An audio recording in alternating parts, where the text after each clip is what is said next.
estamos informando acerca del teatro musical, no solo en España, sino todo lo que nos une con América Latina y también con Broadway directamente. Y nada, esta noche estamos aquí para hablar de los musicales que han llevado la emoción a un siguiente nivel, ¿no, Luis? Definitivamente. And so, estábamos hablando anteriormente, we were talking before that we want to do it a little bit in Spanglish. We want to cover the world within the reality of R.Evolución Latina and Broadway World Spain, right? So we know that we serve the Broadway community and the New York City community and the artistic community, but we are also serving our Latino artistic community. So we're going to try our best. It's the very first attempt of this collaboration. The main idea is to inspire each other. And so this will be a conversation, and hopefully you'll have questions that will continue to guide us. But the theme of the day, el tema del día, es emotional theater. And I have to specify this. ¿Qué quiere decir teatro emocional? Because obviously every piece of theater is emotional. It takes us through a journey, it has an arc, it touches us and it moves us. But this is theater that somehow deals with the physical, spiritual, and mental issues that perhaps we're living in today. And so we were talking before opening, antes de abrir el panel a todos, we were talking a little bit about Next to Normal as an example, the way that it deals with mental health. We were talking about Dear Evan Hansen, you know, the way that it deals with mental health. We, obviously today in our panelists, we have Lorin Latarro, who is the choreographer of Waitress, and we'll let her and introduce her in a second. But, you know, how dealing with the realities of this particular character in this show, it's an emotional journey of the representation of the female role in society, the same as in, she was also a partner choreographer in The Curious Incident. And so that's also dealing with another youth issue of mental health and autism and whatnot. So that is the scope of the conversation, and we are starting with that because of where we are today in the world. Estamos comenzando con este tema de estos puntos emocionales de los personajes precisamente por donde nos encontramos en el mundo el día de hoy. Entonces, antes de presentar a cada panelista, today, yeah, we can talk about, you know, our careers and where we come from and all the shows that we have been a part of, but I'm more intrigued about how these incredible artists are doing. Because as Alice Ripley was telling me yesterday, you know, who supports us, the artists. And so before we talked about all the stuff we've done, I want all these wonderful artists, as they introduce themselves, to say where they are, how are they dealing and coping with the present time, and at the end of the day, who takes care of us? That is how we're opening this, and we're going to start with Lorin Latarro. Hi, everybody. I'm Lorin Latarro. I can tell you what I'm doing right now. I'm feeding cheese to my 2-year-old daughter. My husband is a doctor. He's sort of in the other part of the room, you know, and he's working. So it's been very crazy in our house. I was in the middle of, we had 3 previews of Mrs. Doubtfire with audiences laughing and, oh God. And, after the 3rd preview, we shut down the show. So here we are. I'm spending a lot of time with my daughter, which is a real blessing. It is a little scary because my husband is working in the COVID ICUs in New York City. Other than that, we're baking a lot, and I'm doing creative things every day with casts and talking to old casts and Zooming with them and preparing for whenever we get back into a theater. Perfecto. Thank you so much, Lorin. To go forward, we're going to go to the person that introduced me to Alice as recent as yesterday, Pablo Del Campo, a creative producer who actually brought Next to Normal to both Argentina and Spain, among other shows. Pablo. Bueno, Juanjo, en español, ¿mando? ¿Sí? Como quieran, como a ustedes les parezca. Bueno, si yo estoy en Buenos Aires en este momento, con un cambio fuerte de rutina, porque mi rutina no es estar en un lugar, sino es estar en bastantes lugares. Estoy muy repartido entre tanto Estados Unidos como España, por cuestiones laborales y por cuestiones personales también. Y bueno, esto me encuentra estando en un lugar específicamente y con dificultades para poder moverme de ese lugar. Dentro de lo positivo que sí estoy viéndole a esto y con respecto a lo que sería nuestro trabajo, nuestro negocio o nuestros proyectos, es que es un momento espectacular para la preproducción, ¿no? Poder preproducir tal vez hasta con mayores márgenes y hasta con mayores posibilidades de tener acceso a personas que en otros momentos no podemos tener. Y eso me parece que es algo muy interesante de este momento dentro de lo no positivo que es todo, ¿no?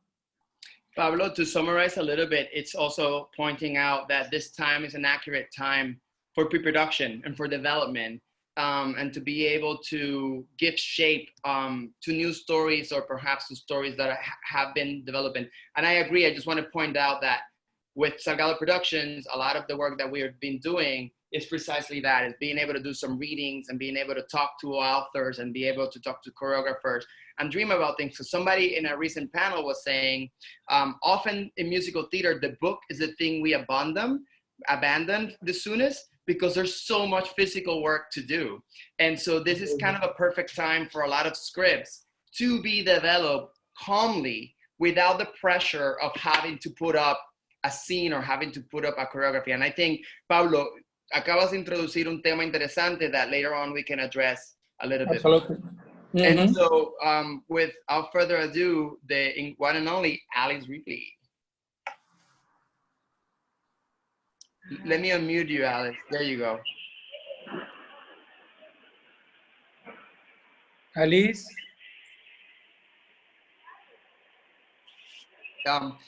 If you can introduce yourself from where you are and how's it going for you?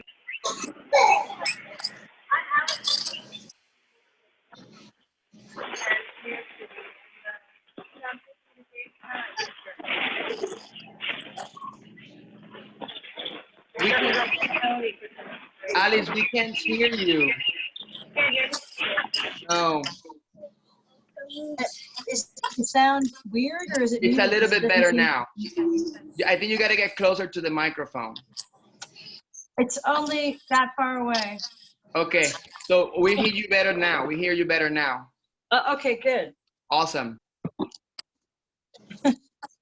Well, that's all there is. I don't have a lot of story to tell. Nothing's happening. Well, I No, see kind of a gift. Does it sound okay now? Yes. Okay. Yeah, you know what? It's not high technology over here. We're making do with what we have over here in my household. I don't have a whole setup to do like a video thing. But I'm taking it a day at a time for sure. I don't know about you. Feeling pretty good, actually. Kind of hopeful. You look wonderful. You look inspiring. Like I want to go get even better dressed for the event. Well, I mean, I figured, you know, I might as well not show up in my PJs because that doesn't take a lot of imagination. Good. All right. So I'm going to pass it on to Juanjo. Huh? From the waist down, I'm wearing my pajamas. I love it. Me too. I'm going to pass it on to Juanjo, who's going to get us started with the conversation.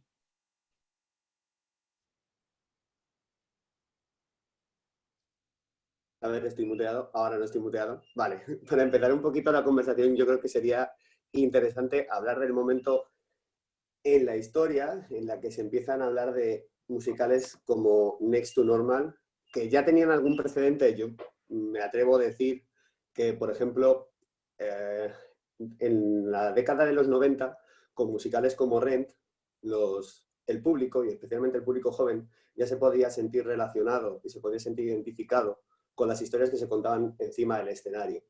Y Rent dio el chispazo de salida para que otros autores comenzasen a contar historias de ese mismo tipo. Historias que pusieran, como hemos dicho en el título de la charla de hoy, la emoción en el centro del escenario. De esa misma manera, de la misma manera que hicieron Rent, años más tarde, en 2008, empezando en el Off-Broadway, Brian York y Tom Kitt escribieron Next to Normal y pusieron la historia de algo que había sido súper polémico y que nunca antes se había tratado, que era la historia de una mujer que lucha con su propia enfermedad mental. Y esa misma emoción es la que se ha trasladado al escenario con títulos como Dear Evan Hansen, años después, justamente 7 años después, en el Off-Broadway, y también con Waitress, de alguna manera, como decíamos, ¿no? O sea, con diferentes autores, pero que están lidiando con una realidad, con una verdad con la que el público se siente identificado y que creo que pone en perspectiva y que pone un poco un espejo encima del escenario para que la gente vea esos mismos problemas que nunca antes habían visto reflejados sobre el escenario. Juanjo has a question about a little bit going back to Rent and being able to bring very serious topics and issues that deal with this emotional state of people going through some shit together. Again, the way that we are going somehow through some shit together right now. And how it evolves eventually when Brian Yorkie and some kid evolve the work of Next to Normal. And we have seen with Dear Evan Hansen and Waitress, among others. So I guess to narrow down that big concept, Juanjo, I'm going to narrow it down with the following. In a recent conversation, I was talking about, or people started to talk about the importance of making art with deeper purpose than ever. And then I recountered the necessity, as you pointed out, Juanjo, the idea that after 9/11, there were shows like Hairspray and the producers were a little bit of feel-good musicals that were needed in order to distress the reality of the world. So I want to narrow down your question to the comparison and the necessity of today's theater between very serious topics that we must address in order to go forward versus the necessity that we might have immediately after COVID-19 to be able to have feel-good musical as well, to distress mentally. And I'll give this to whoever wants to take it between our panelists. La cosa, the thing is, no sé si quieres que lo diga en inglés o en español. Como quieras. Vale. The thing is, I like the fact that you exposed the feel-good concept, because as the marketing strategy with Next to Normal was, and I think it was very clever, it was not feel-good, yes, it was feel everything. Feel every feeling. Yeah. I was saying that yesterday. Sometimes we are a little afraid to expose things that are serious. It's not going dramatic as, for example, Les Miserables can go dramatic. You don't have to be that intense. That's not real. But Next to Normal is real. And that's the thing. So I feel like Lorin had an impulse to start answering. So let me pass it first to her. I just thought of a quote that a very famous and prolific director told me, which is that people come to theater not to think, but to feel. So I think there's some truth to that you walk into a theater with the hope that you have some sort of cathartic experience, that you want to feel something deeply. And movies aren't necessarily the same. I think it's a cooler medium to walk into a movie or to watch a TV show. Your expectation is different. And I think after some sort of collective trauma, the way 9/11 was, I was working on Broadway during 9/11, it's interesting to see that it feels like they're both extremes are there. It's that people want, listen, Mamma Mia got a rave review after 9/11 as like, leave everything at the door, come on in, put your goggles on and your flippers on your feet and sing ABBA songs for 2 hours, and you will feel a joy that you haven't felt in a very long time since this collective traumatic experience happened. So, and then the other end of the spectrum was this opening of a door to, I think, the way writers wrote because of their personal trauma based on the experience. So I think that COVID and everything we're experiencing now will open up all of these new things that writers might not even know that they're going to write right now in the middle of their trauma, but in the next 5 years, they will write a different way because artists respond to experiences in a deep way. And I think audiences will respond to that thing.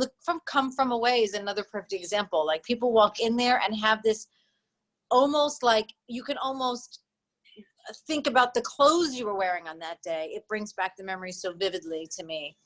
And I think theater will do the same thing. I think there'll be room for both things, but not much room for something that doesn't do much, if that makes any sense.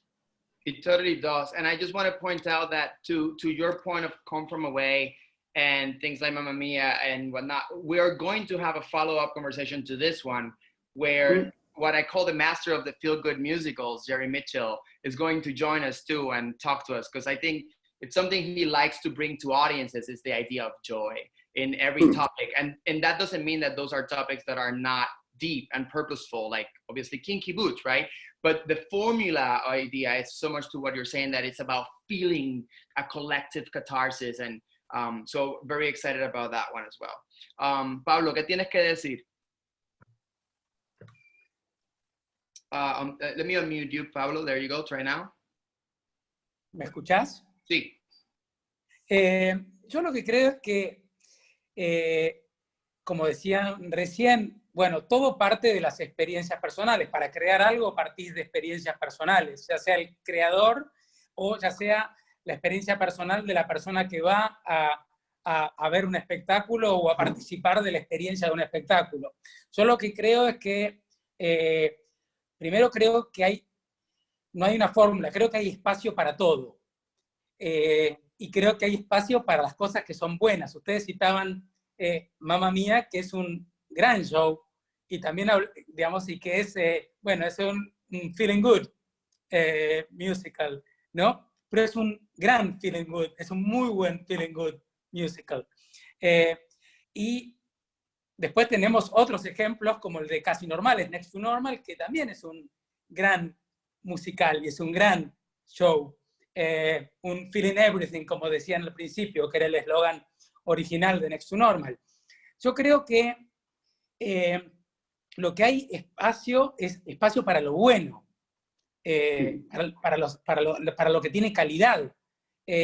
Y la otra cosa que sí siento es que lo que va a ocurrir va a haber una gran necesidad de salir, de disfrutar de lo bueno, ya sea más dramático, más divertido, más gracioso. Creo que esa va a ser la gran necesidad. Hace un rato, porque lo vengo haciendo bastante, no estaba hablando con una agencia de viajes. Para mí, no viajar, como les decía, no es algo que me esté resultando tan cómodo. Y ellos lo que me decían es que seguramente para lo que son reuniones de negocios, y vamos a entrar en el universo Zoom y ahí nos vamos a quedar a vivir. Pero para lo que es el turismo, todo indicaría que el turismo va a explotar por la necesidad de la gente de salir y de volver a sentir, y las necesidades de volver a sentir. Yo creo que lo que vamos a tener es después de esto vamos a tener a una audiencia muy fértil y muy voraz y muy deseosa de experiencias y de experimentar. Sí, podría, no sé. Sí, quería comentar que me encanta lo que ha dicho Pablo de experimentar, y sobre todo también yo creo que experimentar en comunidad, porque ha surgido ahora un boom de que en redes sociales se pueden ver muchos musicales grabados, se pueden ver desde casa, pero nada como el verlo en vivo y en la experiencia de una audiencia en directo. Es decir, que la señora de al lado está llorando con la misma canción que tú porque está sintiendo lo mismo que tú. Eso es muy grande y es muy especial, creo.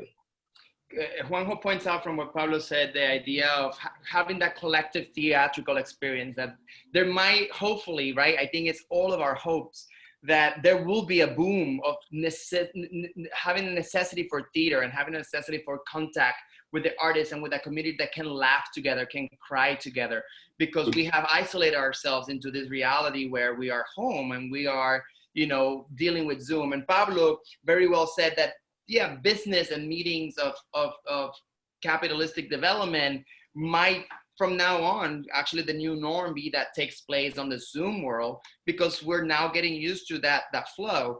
But that he says the tourism is going to boom and flourish because people will have that necessity to have that encounter with each other and with the world. I think also the validation that we only live once, right? That all of a sudden we prohibit from living fully will perhaps excel the necessity to live fully before it's too late, I hope, right?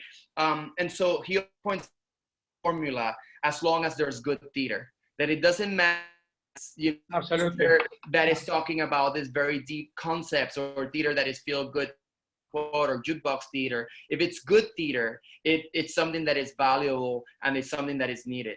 That being said, I pass it on to Alice.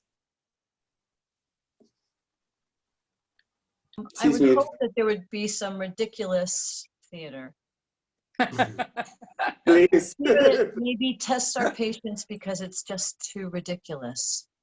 That would be a nice thing to have, because I'm not sure that that exists unless, you know, we are pushed to the limit as humans, and that's possible then. So I don't know. I want the depth of feeling too, and also, like, if we can laugh, it would be great to laugh about something ridiculous that's that's just human, that we all share, that's silly, like Book of Mormon, that kind of a show like that. To me, that's the most silly thing I've ever seen on stage. I haven't seen everything, but you mentioned Hairspray and the producers, you know, I mean, Hairspray has more of a serious streak that goes through it, but I would consider them both to be, to have the heart, a rock and roll heart, because they just kind of throw it up on the wall and they think it's funny, and that's enough for them, and then that's enough for us. So I'm hoping something like that.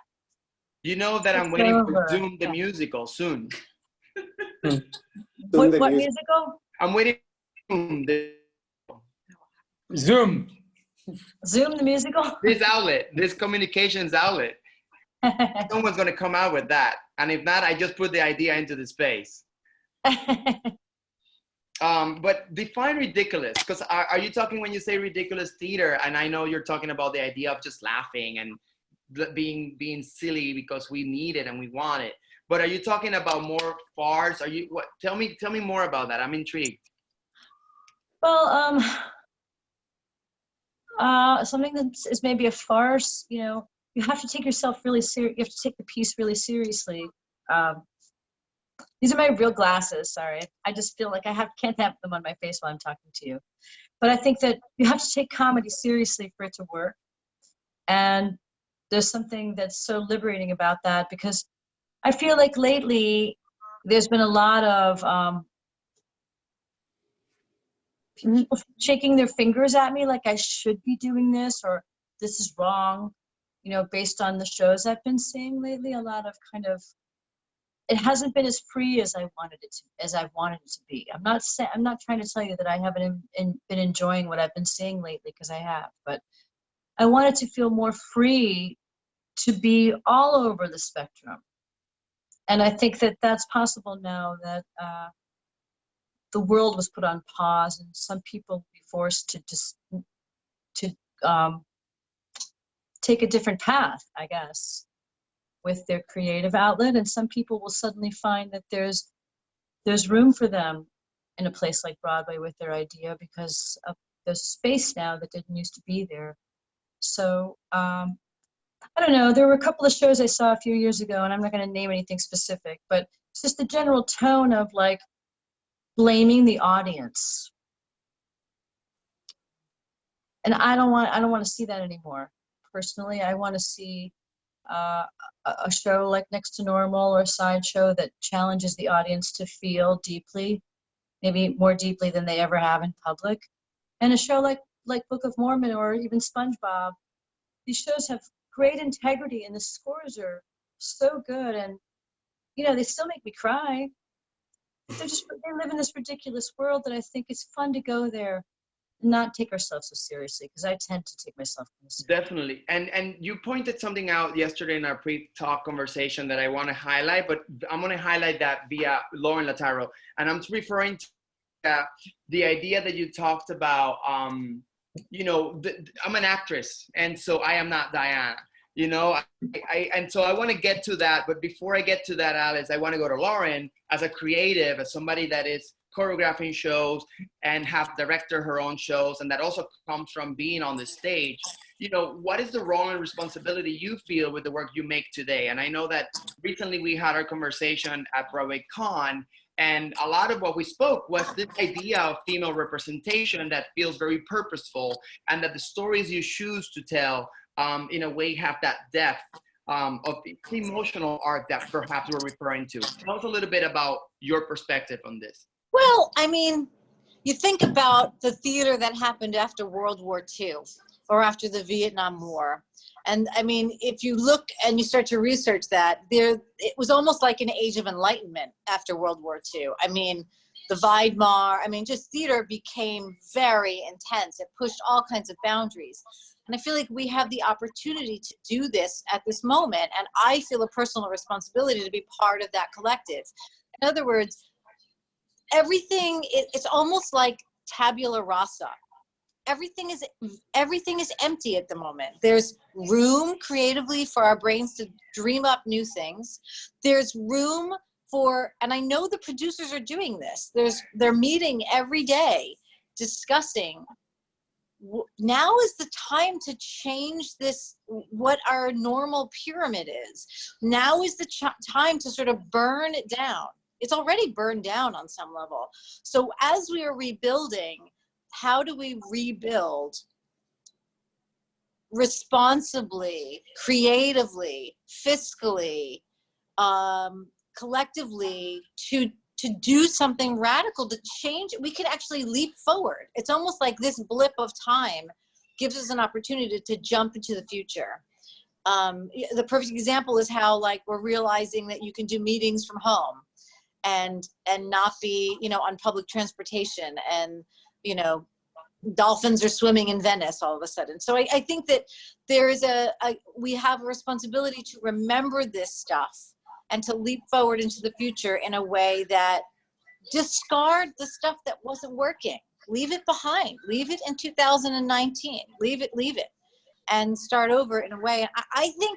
I truly believe that writers and artists and choreographers and directors will do this naturally, because that is what we do. We were put on this earth to sort of, as empaths, to sort of, we experience stuff so deeply anyway, so we will do this. I am sure of it, that it will be impossible for an artist to not have swallowed this experience and throw out something very new and different because of it. So there's something very exciting about that, but it is our collective responsibility.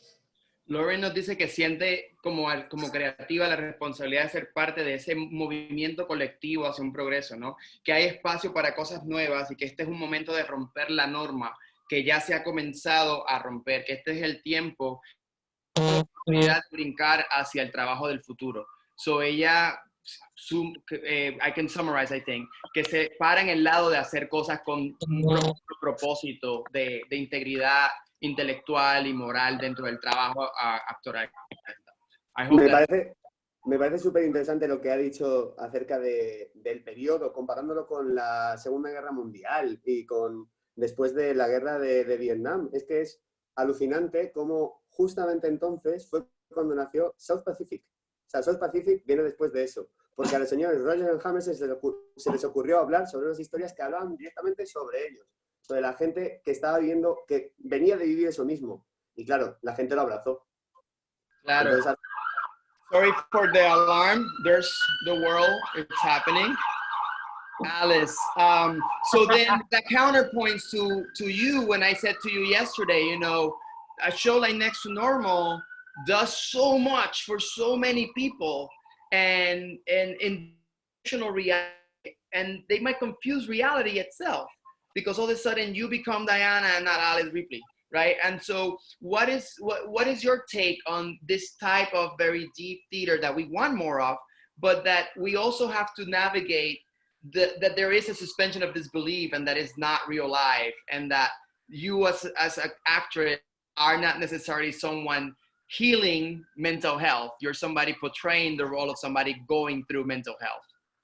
Well, I want to say I agree very much with what Lorin was saying. I think that I can talk about both parts of the question, what she was addressing, and then what you just asked about actors who convince the audience. You know, I think that what two things. Number one is to, and I do this every hour. I remind myself, you know, suspend judgment toward yourself and others.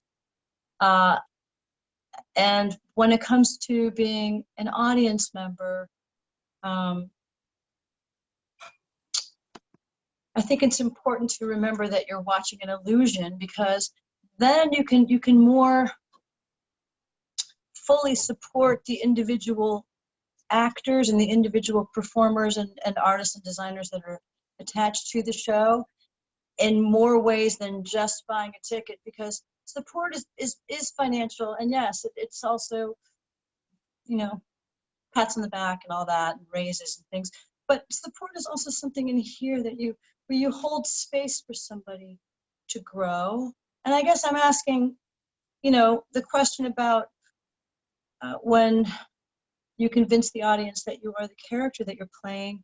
I think that that's maybe a little trickier for the audience to remember that it's an illusion, but I'm asking for the audience and for also myself to step up.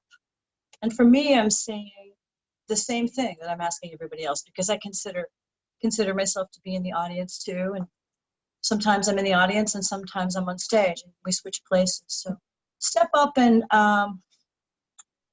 you know, I guess it's too much to ask that we refrain from chat boards and gossiping in general about anybody, because someone is going to do that somewhere. That's great. But maybe somebody else can decide to hold space for somebody who's, you know, let's talk about Waitress, okay? Let's talk about that show. When I thought Kayala settled, she just blew me away. She's just so compelling. I watched her first in Hands on a Hard Body, and so when I was watching her in Waitress, you know, it's more than just that she's keeping herself ready to do 8 shows a week and hit the bullseye right in the middle. It's also that she's committed herself to this contract, and, you know, those of us who seek the stage, and I'm sure everybody here is probably saying that's me, you know, I think that we do it because we're looking for connection, we're looking for a family, because we just want as many families as we can have, that's all.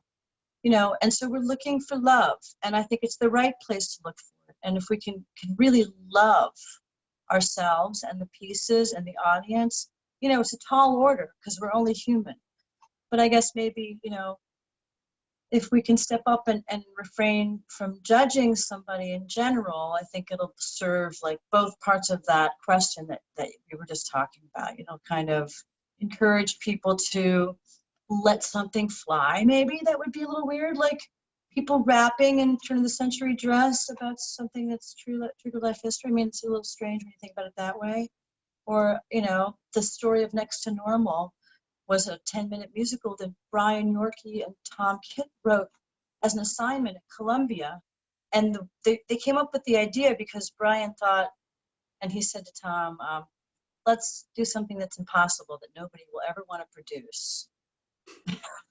And that's a great segue to Pablo. And I want to open it up to questions right after this, because Lorin, I'm losing Lorin at 4:45, and I want to make sure that we get a chance to ask her questions. But Pablo, from a creative producing mentality and a marketing master like you are, you know, what is at this point your take on this duality of realities that Lorin and Alice are bringing forward in the conversation? Let me unmute you. Wait, you have to help me out. Unmute yourself, Pablito. ¿Sí? Ahí. ¿Ahora? Ahora. Ahora está bien. Mira, yo creo que el primer elemento que una de las primeras decisiones que nosotros tomamos en Argentina cuando arrancó por la adaptación y por la adaptación del título. El Next to Normal no lo adaptamos a cerca de lo normal o casi normal. Lo que hicimos fue hacerlo en plural, casi normales. Y eso para mí tenía que ver con una posibilidad más grande de establecer una conexión todavía más grande entre lo que pasaba arriba del escenario y lo que pasaba debajo, ¿no? Como el casi normales tenía que ver con todos, tenía que ver con los que estaban arriba y los que estábamos abajo y los que estábamos al costado, y lo que salimos a armar fue una comunidad.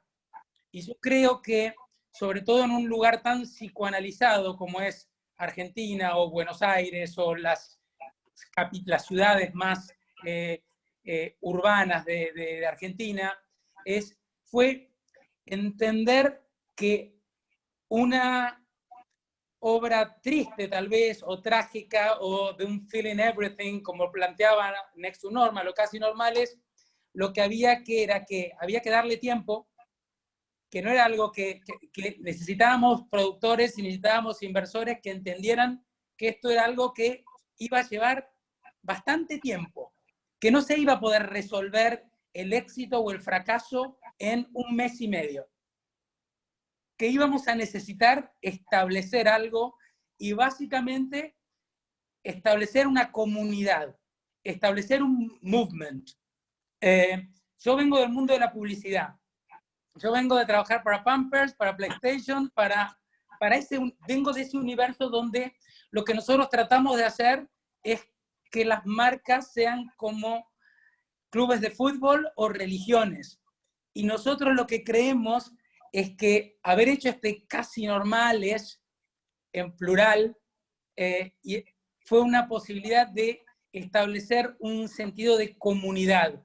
Y creo que esto, digamos, y por ejemplo, creo que Next to Normal y Casi Normales están más vigentes que nunca. Yo sé que a Alice le pasa y a mí me pasa que la gente nos escribe todo el tiempo mandándonos lyrics, líneas de la obra, porque también las tienen totalmente resignificadas. Something next to normal will be okay. ¿No? O sea, la gente está desesperada buscando el next to normal, que, digamos, que con eso va a estar bien.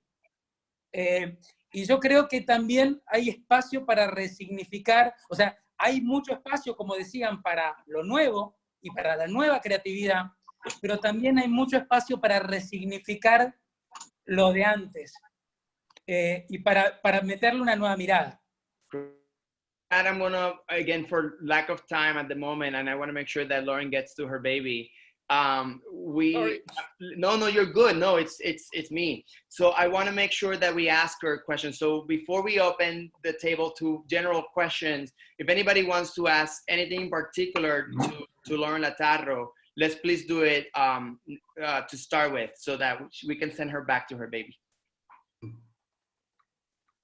I think I'd rather if you go to participate and you raise your online hand, it would be the easiest way for me to do it. While we wait, who's here has been sending incredible commentary in the process. So Mark, I don't know if you have a question for someone like Lorin or a comment before she goes. It's funny because he answered to Alex, cannot control someone walks away thinking the artist is the character. I can tell you for those 2 hours, I truly believe Daisy and Violet were attached. But when it's over, I knew Alice and Emily were not conjointed. That among many other comments, if you go to the chat, you will see him. So do we have any questions for Lorin Latarro at the moment? You guys are so shy. All right, so we're going to open it up in general. Any questions that you guys might want to ask this amazing team of artists, panelists that we have? I think you can also do a show of hand if you don't know where the little hands online is, and I'll be trying to scan for you.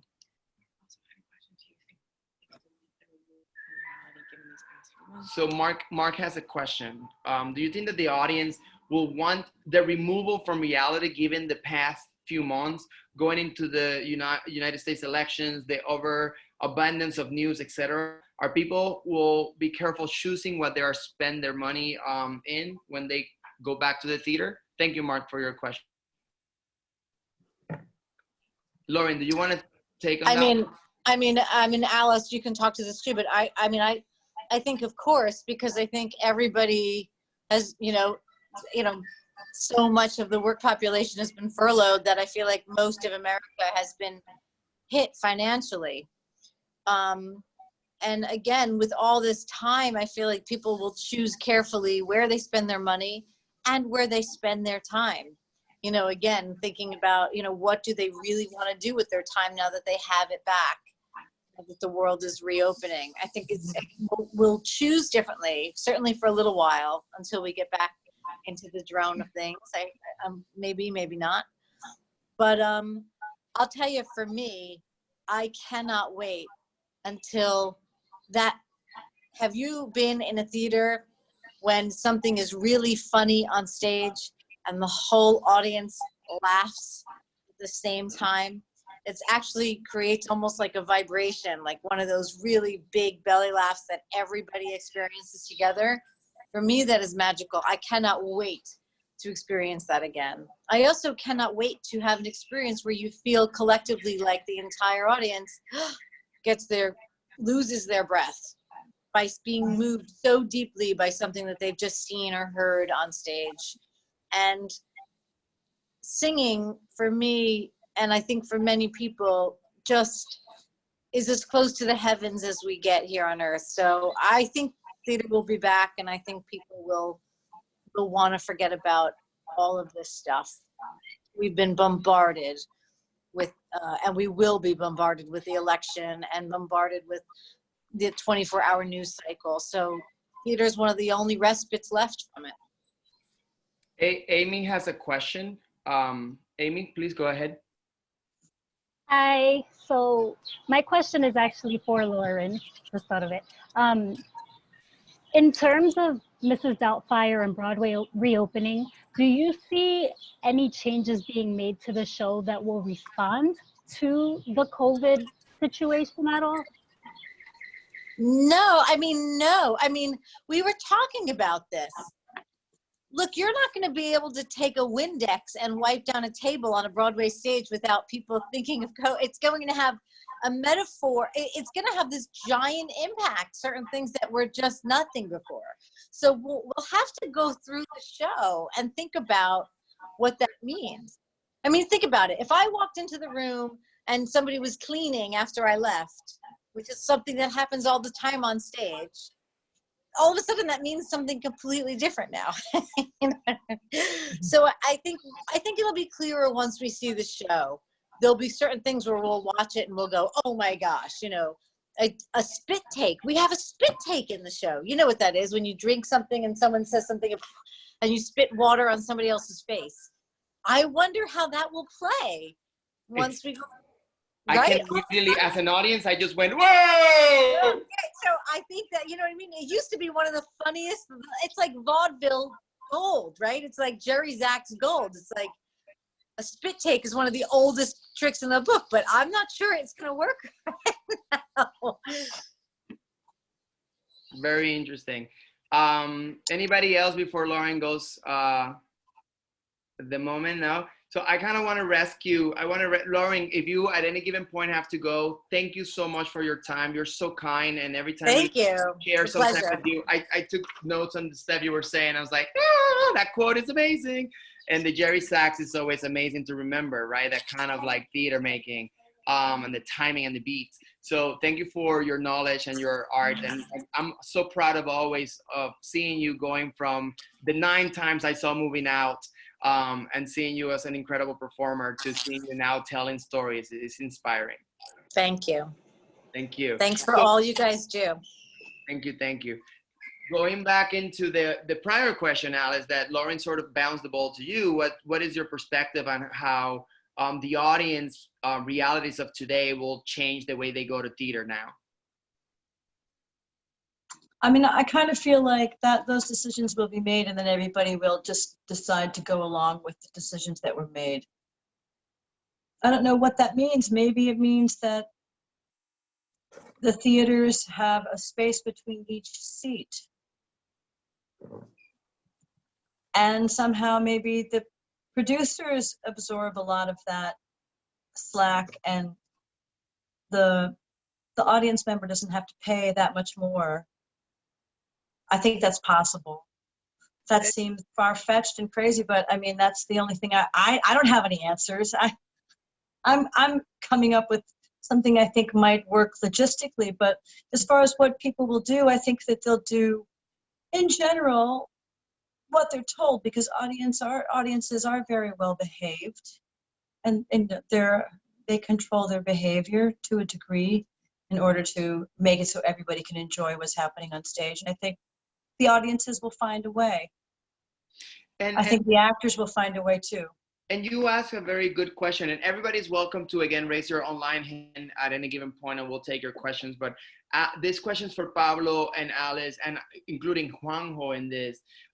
You asked me something, Alice, yesterday. You said, how do we protect artists today? You know, and that could go into so many ways, especially now that during this time, it's not only what is the audience going to choose when theater is back and available, but it's also how do we take care of artists, and how do we take care of artists today in the middle of this? I know for ourselves within R.Evolución Latina, the only thing we could do is try to create somewhat of a job opportunity. So in the last month, you know, we have taught over 50 classes that are free for the audience, but our teachers and our artists are getting paid, because obviously we know that we got to go buy groceries, although the formula of the organization is that we try to help each other sort of free of charge all of the time. And so what you bring up an incredible logistical point. Artists are the first ones to say, here I am, here you are, Alice, here you are, Pablo, here you are, Juanjo, saying present, but who's thinking, how do we help the artists? And that also involves when we go back into rehearsals, right? How do we protect the artists in the process of rehearsing? So I'm just gonna leave this open question for conversation. I think that it's really important to support our unions. It's not a question of whether or not you believe in union or not. It's a matter of, if you want to work in the arts, you have to support the unions, because our body is our instrument. When you're a live performer, your body is your instrument. And so you need to be protected. And actors don't ask for much, but we need basic things in place that otherwise some people might try to skimp on, like running water and heat and stuff like that, you know. You don't want to have to take that up yourself. The union makes sure. So look, I didn't know I was going to talk about the unions, but I think it's really important to support them in general. When you're thinking about actors and you're thinking about designers and people who work on the crew and carpenters and ushers and, you know, the front of the house and the composer and the orchestra and the house manager, the list goes on and on. People that we need to help us every day to make a show run for everybody and make that magic happen. And so today, I think it's not too far out there to say, you know, if you want to help somebody, help an individual.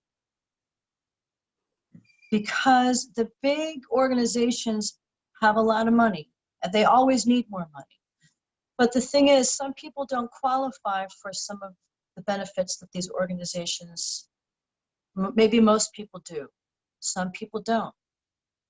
And those people need support, because there's no saying that that person isn't your very favorite Broadway actor. So I guess what I'm saying is, find out someone's Venmo number or however they accept tips. And, you know, maybe you have some money that you might have spent on a theater ticket, and you can give it, instead of you don't have to necessarily give it to the big organizations. You can donate right to your favorite artist. Everybody has a Venmo or some way where they can accept some dough. And even if it's only $5, I'm telling you, somebody would really appreciate that so much, because it shows that as an audience, and I've been helping people too, as an audience, we're thinking about the individual people that it takes to make this happen. Because Broadway is still Broadway, and there is no other place like Broadway, and everybody wants to come and make their mark. And it's helpful to ask why. Why, you know? Well, I think that everybody comes here and everybody wants to work really hard, and we're naturally drawn toward beautiful pieces that we want to bring together, whether that's pieces of raw material or people. I don't think that's ever going to go away. So I feel hopeful in spite of everything. I feel hopeful for the future because I think that this kind of a purification process that has the potential to end up beautiful in a beautiful way, the alchemy can end up making something beautiful here too. And I think it's important for us to remember that because, you know, what we focus on becomes real eventually. If we think about it long enough. Gracias. Andres Sanchez has a question. Yes. So my question is for Alice. Hi, Alice. I'm talking to you from Colombia. And I'm trying to see this whole thing as a more, like, of course, as a global experience. So we're taking a little bit about the emotional theater. I wanted to ask you, like, as a person who knows Next to Normal by heart, how do you think an emotional musical like this one is able to help understand people's feelings during and after the COVID crisis? I don't know if it's specific to Next to Normal, but I think in general theater, any kind of story really, and theater is the original story, I think, that's told in that public form. So any kind of story I think is going to help to heal us and bring us together. And theater is a shared experience. We're in the same room together. That's something that this cannot replace. So cinema and camera, that as a medium, that's different than live theater, and it always will be. And so I'm growing concerned, you know, about the fate of live theater because I mean, I know that it will come back, but it's a garden, and so I worry about how long it's going to take for it to start to blossom. And I think that all of us really need to be, I don't know. It's not that we need to be churning out stuff and really productive, but just if we can just be aware of what's coming up in us. And when we do feel inspired to connect like this, like when I was invited to come do this yesterday, I said yes right away because it just feels right to create some kind of a fabric, especially across continents right now, and have some kind of a, you know, like a salon or an airing of what we feel, what we would like to happen. And, you know, I think that's really good because I do believe in the law of attraction, and I believe in theater. I don't think you can kill it. No. Never. No. Never. It was kind of hard not to take this personally though, because we were shut down as an industry, and I don't think there's any other industry that was shut down. The live performance industry was kind of, you can't do that. It's not the same doing it this way. It's gone, you know, for now. And that's yet it's alarming, not. but I'm not too worried, but it is a little bit of a holding your breath for a while. Sorry, I'm not at all contradicting the thought, but it's also inspiring to see, like today, I was crying for like a good 10 minutes because all of these artists from Puerto Rico came together to do one song. You know, it's also incredible that the same way stops reinventing itself, and even the coronavirus itself doesn't stop reinventing itself at this moment. It keeps on morphing. I think that the artistic community, just like the chorus line, we're the first one to arrive, the last one to leave, the worst to get paid, yada, yada, yada. But we're also the more resilient one to reinvent ourselves. And I think that there has been quite evidence that no one can really stop the artistic community, because people are dancing in their living rooms and coming together, and people are giving free concerts from their bedrooms so that people can still come together. So art as a business has been shut down, but art as a movement hasn't, I think, and I might be wrong. But my perspective and my perception, seeing what I see from the artistic community at the moment, is that Tanya, you had a question. So my question is back to like the how do we protect the artist, and this is open to everyone in the panel. As someone who's not in the union and doing the logistical part of being a performer, you go through, you know, you have the open calls, you have these auditions and stuff like that, and going forward, like I don't know logistically how we can do that in the terms of like casting a show. Like how do you go to a space, let's say a room at Ripley with 200 girls and not have that, you know, like that fear or just that like that danger of this virus, because it's not like it's just going to disappear, you know. So like how do we protect the artist in that way, in the logistical sense?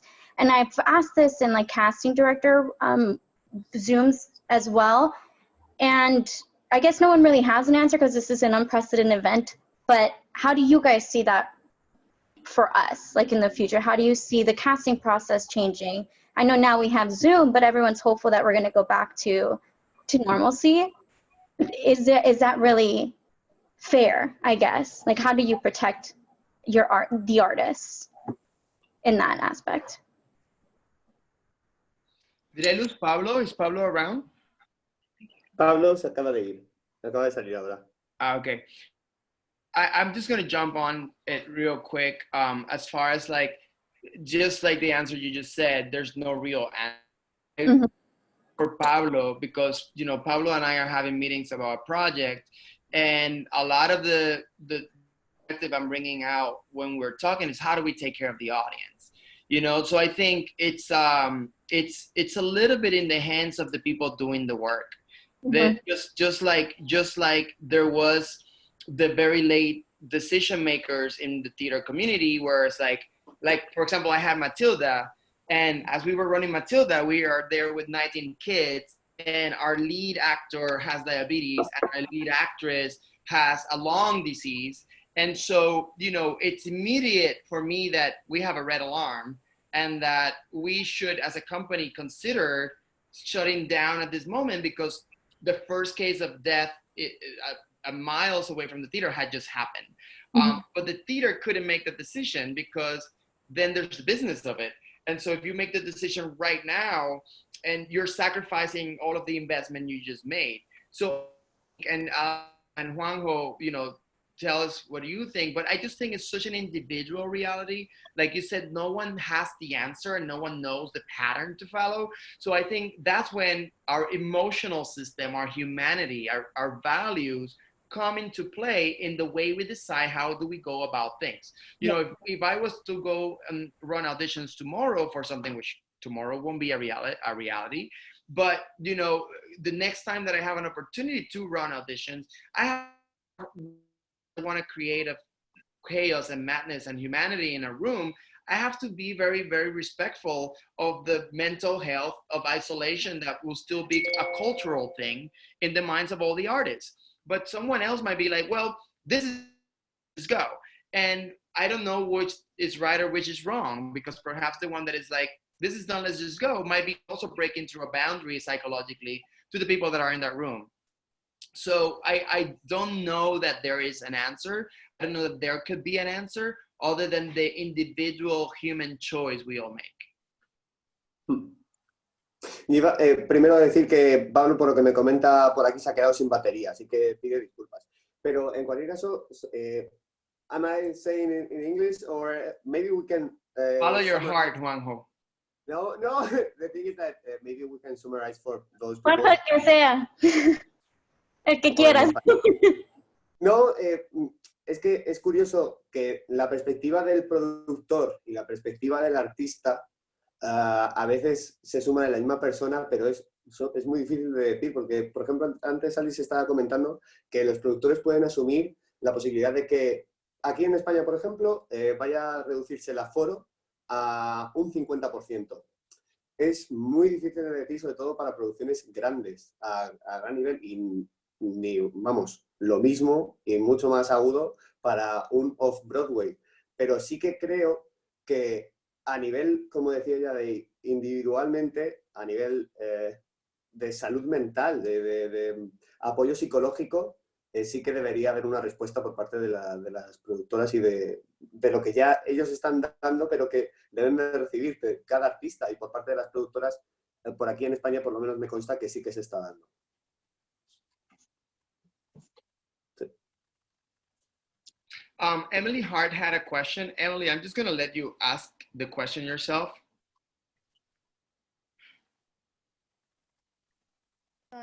I'm unmuted now. This is something I've been working with a group, actually talking with and trying to find models to do with like philanthropy and different things. So it's coming from another place, but just in regards to how do we help artists right now, I've been noticing a trend online where there's like dance celebrities, so to speak, who are pulling in like almost 1,000 dancers per class in their online classes and charging like $10. So I'm seeing like, I don't know where all the money's going, but I'm seeing like this extreme amount of wealth perhaps going into like fame, like famous dancers versus like the local artists who have been successfully working and they're hit right now and not able to support themselves as well. And so I guess I'm just thinking about how do we minimize this extreme wage gap between kind of like fame as an artist versus like people who are working really diligently but might not make it to a fame type level in the field. If that's it. I'll leave it at that. Well, I can answer that. The first thing is, fame is, how do you define that? Because it's all relative. You're famous to somebody. So, and then the other part is,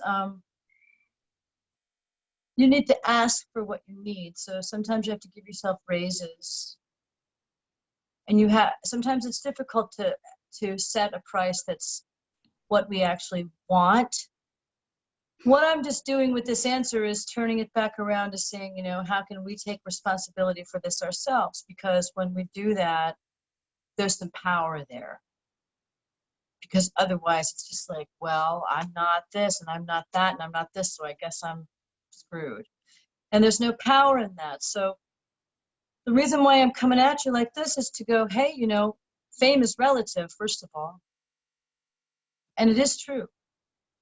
And second of all, everybody always needs to learn something all the time. And I know I had to learn how to ask for raises and how to figure out what I might like for a fee or what I would be willing to do for free.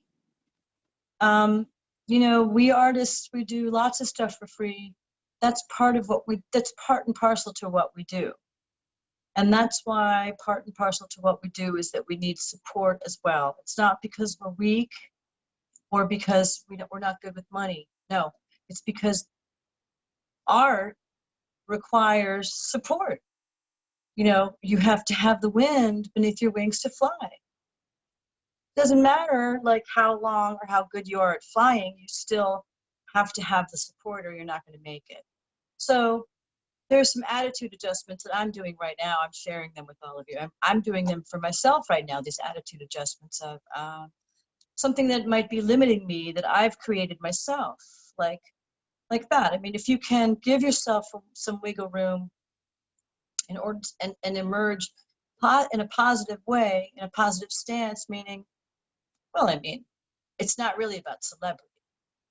Because somebody might say I'm a celebrity and somebody else might not consider me to be one. So it's more about what people value. So if you can value yourself and then figure out what you have to offer that is valuable, put a price on it. I mean, this is something that's very exciting that's happening right now, is that everybody's kind of finding a way to monetize what sometimes we would normally do for free. Like make a video for a stranger saying happy birthday. Well, if they want to donate some money, ask them to donate it to you. And I think that I'm just asking you to release any limiting beliefs that might be getting in the way of what you would like to have happen, which is maybe to do a class like that yourself and to be able to charge, you might want to start with something that's free, or it's only $1, you know, for the first trial, for the first week or whatever, and then just make sure people get hooked. You know, I don't know, I'm making this up myself too. And I know that I will continue to do things for free because that's what we do, you know, because what we do is help people, and that's part and parcel to it. And that's why we have to remember that, you know, we need support, and sometimes you have to ask for it very directly. And I'm always surprised at how soon somebody's ready to help me, how quickly they're ready to help. But I had to ask first. You know, maybe you could team up with somebody. So, I mean, it's a long answer, but I think you might see what I'm getting at, which is to really see where you might be limiting yourself. And sometimes it's just language. And maybe get a different perspective and adjust it so that perhaps you could take that on and then help it grow. Right? Yeah, I think that a lot of times we set our own limitations and forget that we have the power to just kind of let them go, you know, release them too if we want to. But we need support, and it's not because we're weak or anything like that. It's because that's what we do. We need support, and we need to know how to ask for help, and a lot of us are still learning how to do that. You know, yeah. Alice, thank you so much. It's also you're making me think about the value of time, which you have given us.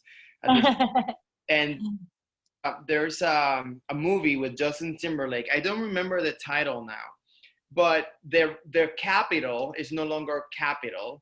The capital is time. And so, to your point, and to this question of fame and fortune and what you're worth, our time is worth so much. Oh yeah. And there is this book. What's the name? It's actually about economics, Making Peace with Money. I often recommend it. Making Peace with Money. If you guys want to write it down. And so it takes you in a journey about valuing yourself and owning an awareness of where it is that you are economically speaking and where you are working wise, and then how it is that you start working with this. And so we give so much value to that paper that is the money, which of course we need, especially in times like this when we can use it. As you're dealing with that, you're also starting to make peace with the way you manage time. And oftentimes we end up saying yes to everything. And we lack and push away things that might be valuable that can help us make money. And so I think Alice is saying, as you get to know your worth, as you get to know your power and the art that you have to share, put the energy in understanding how do you channel the use of your time and how you make that produce. And sometimes giving away your time, like Alice is very kindly and generous doing to inspire us, the awareness of that action, the awareness, I just want to share and help with this hour, will multiply in a way that ripples in what you do next, right? Because all of you, so yeah, right? Because all of you see Alice now with the value of thank you for sharing our time, and so the quote unquote fame or the status or the respect or the value that you now give her is beyond the fact that I saw her on the stage. It now carries the weight of humanity and the weight of the words she just used to guide towards you, Emily. And so those relationships and those investments, sorry, I talk with my hands so much, those investments of time end up multiplying in a beautiful way. Anyway, if you read the book, it will make better sense. But I think it has a little bit to do with what Alice is saying. It's not so much how we judge time and space and money.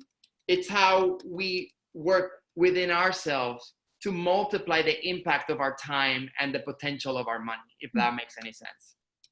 Sure, of course. Yeah, that makes a lot of sense. I mean, I always think of what we do as an investment in ourselves. So, you know, sometimes you have to do things for yourself and, you know, like do your chores or do your laundry, and we don't get paid for that. And so when you're an artist and your body is your instrument, there's a line. You know, where is that line? We don't know. It's different for everybody. You know, where like I would do this for myself anyway, or no, this needs to be someone needs to compensate me for this. And it changes, and it's because what we do is flesh and blood, and it's a blue collar job, and it's blood, sweat, and tears, and it's, you know, it's feeling, and it's our heart is in our instrument. And so, you know, the human part of it, I think, that's the part that I think is about to just explode with the fresh geyser of just like, wow, something incredible. And we might not see the results of what we're feeling now and what we might want to create and share with everybody, you know, express with everybody our creations or whatever. They're just, maybe some of them are just starting to take sprout, you know, take root right now.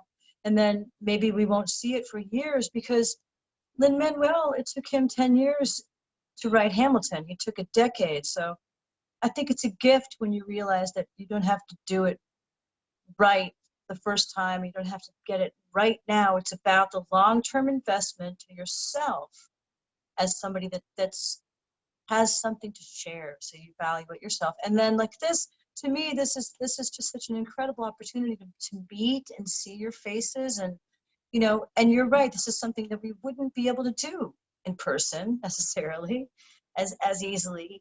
And I think that this is one of the things that we can be grateful for and appreciate and celebrate this, that we have this. Because can you imagine going through quarantine without our phones, and all we had was a landline and smoke signals, you know?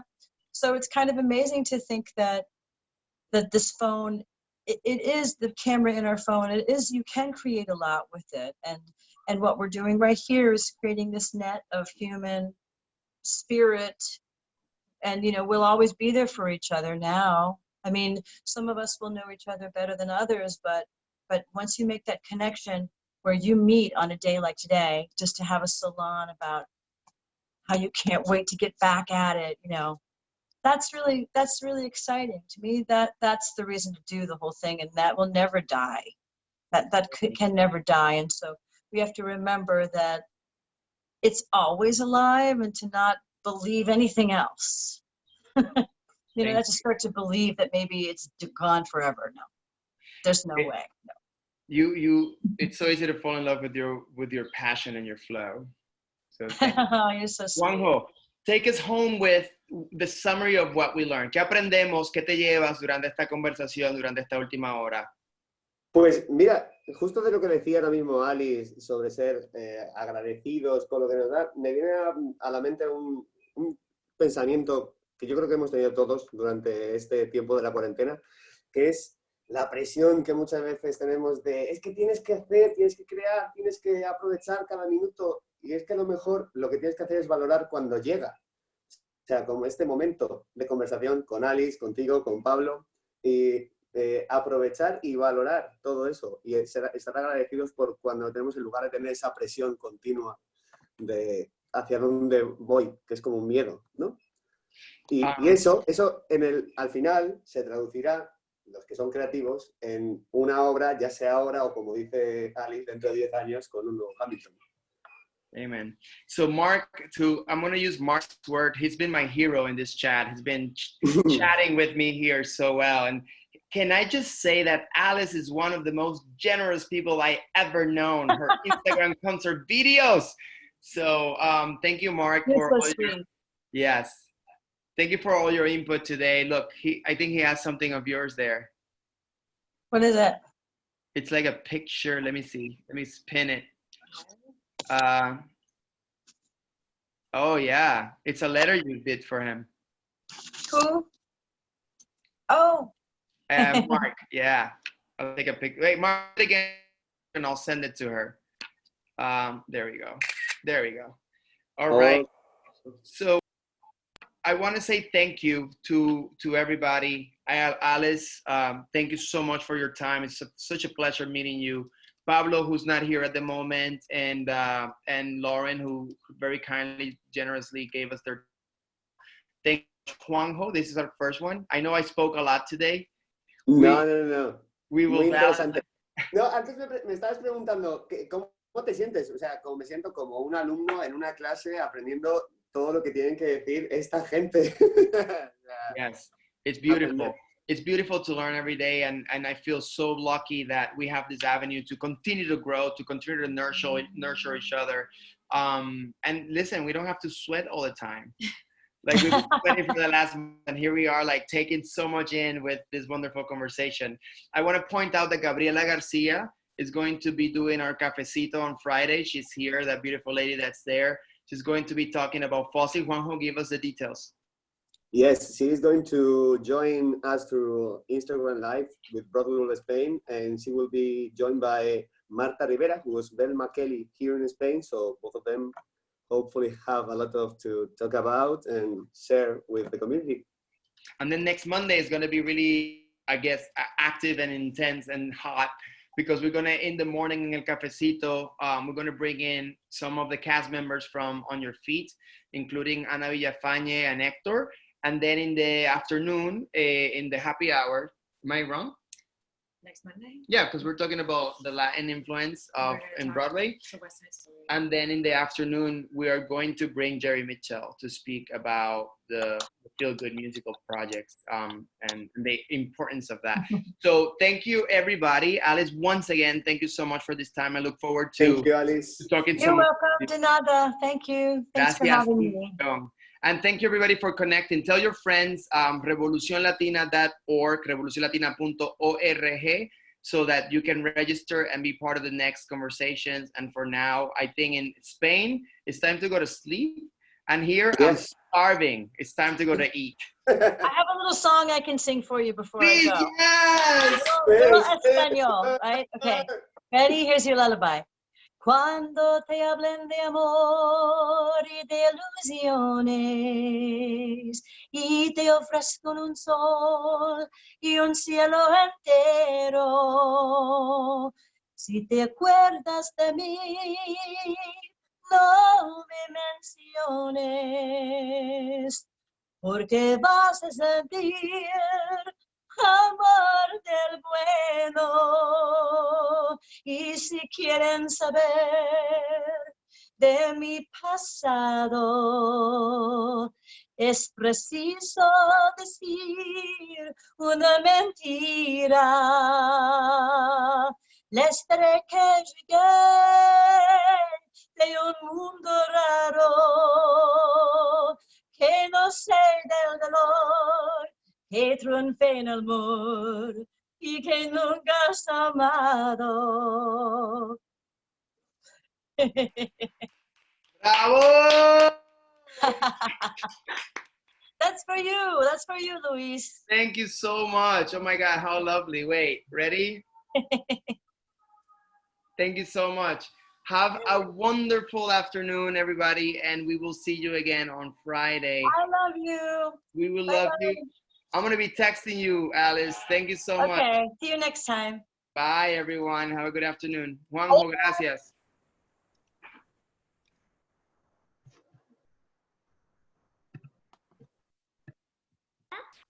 Hi, Heather. Hi. Really high in there, huh? Say hi, Luis. Hi, Luis. And Valeria. Say hi, Valeria. Hi, Valeria. And say hi, Gabriela. Hi, Valeria. Have a good night, you guys. Great talk today. Thank you, man. I love you. Wonderful talks.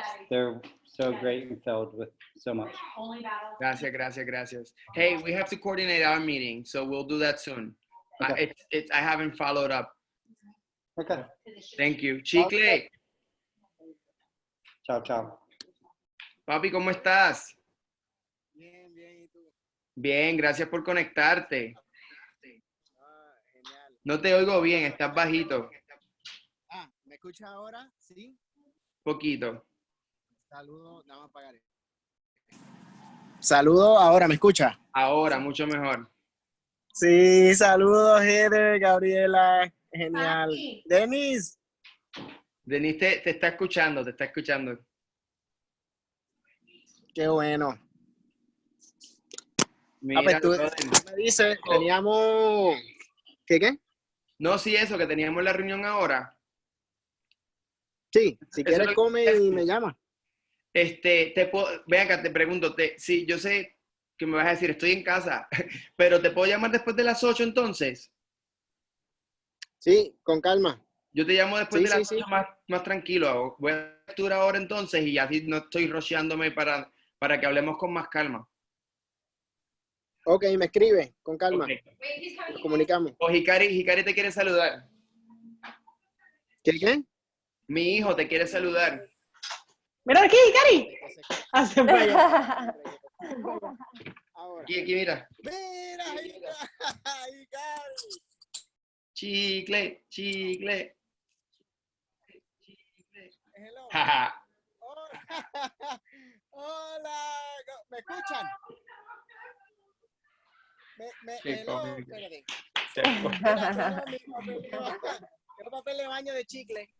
Listen, Chicle. Ya que está Heather y Gabriela y Denise aquí, mira qué lindo eso. Ya yo le dije, chicas, ya yo le comenté a Chicle sobre lo de Santo Domingo. ¿Sí? Ya yo le conté a Chicle de lo de Santo Domingo. Y so I'm going to have a meeting with him tonight and we're going to talk a little bit more about a couple of things and then we'll transit back to the team and figure out what we can do. All right? So mira. Sounds good. Y estás como Denise con el pelo pink. Mira. Espérate. Here you go. Oh my God. Ese es el look de la cuarentena. Mira. Oh my God. Es Merlín. Oh, Hikari, esa manzana, mucho cuidado con la manzana. Es saludable. Oh, we need you in our world, bro. Ok, espérate. Estoy leyendo, ¿qué signo tú eres, Luis? ¿Qué signo? Virgo. Virgo. Tú que me escuchas estos dados, tienes mucha felicidad en tu interior. Andas buscando algo especial durante estos tiempos. Probablemente tendrás que leer unos libros. Nunca sabrás dónde estará el secreto en el mapa del mundo. Pronto lo vas a encontrar. Terminando. Cuando termines de comer. Te quiero, brother. Gusto en saludarte. I'm lucky. Igual, Gabriel. Bye, Gaby. Gaby. Bye. Bye. Brother.